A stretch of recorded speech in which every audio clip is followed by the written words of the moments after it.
Welcome to The Explainer. Today we're jumping into a really powerful theological idea about faith and authority.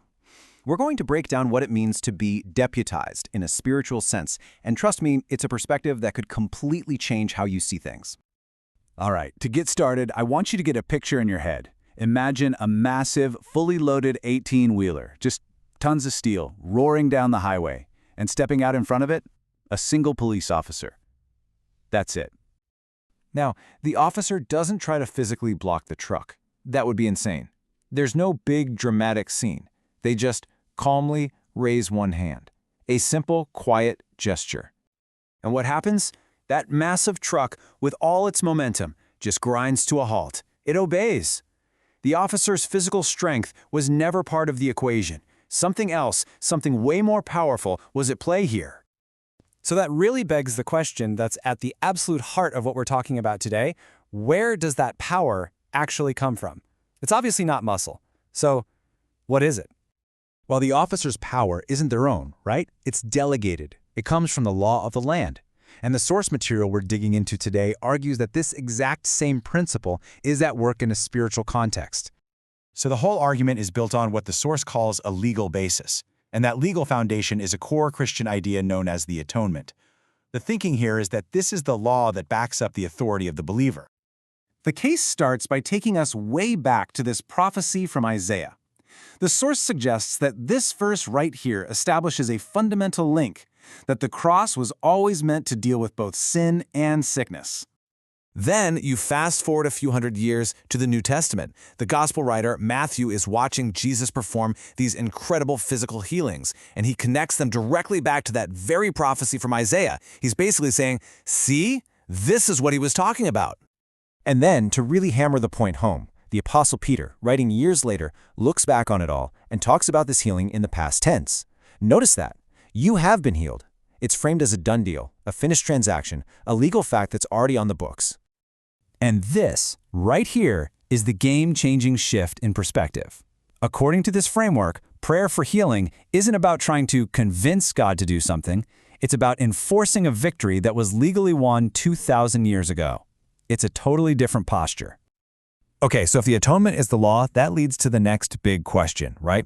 What gives any one person the right to enforce that law? Where do they get their badge?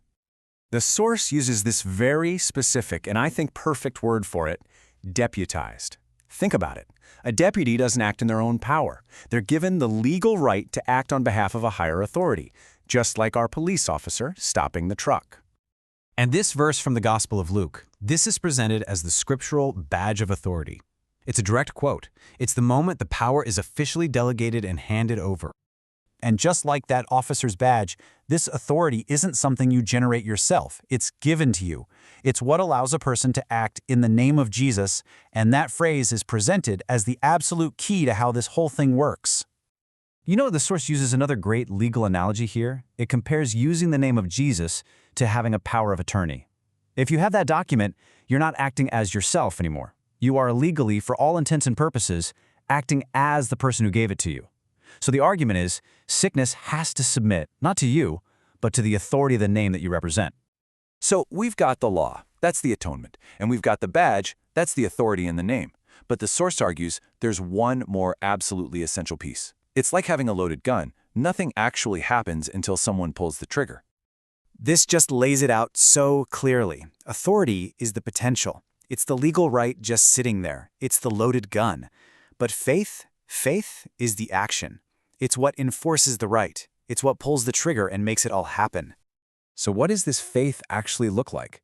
Well, the text shows us it's not a one-size-fits-all thing. It can work in different ways.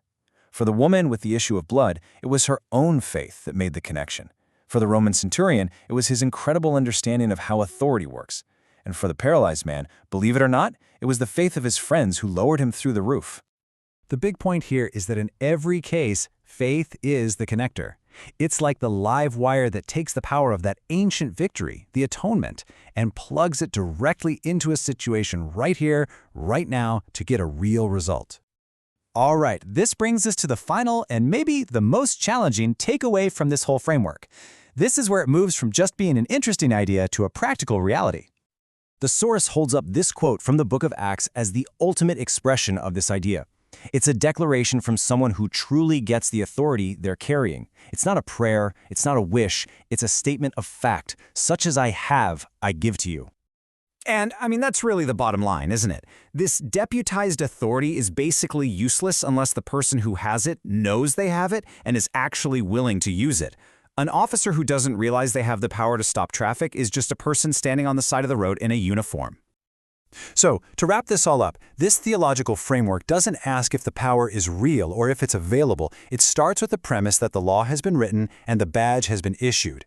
The final, provocative question it leaves us with isn't about whether God is willing, it's about whether we are. Who's going to be bold enough to step out and actually use their badge?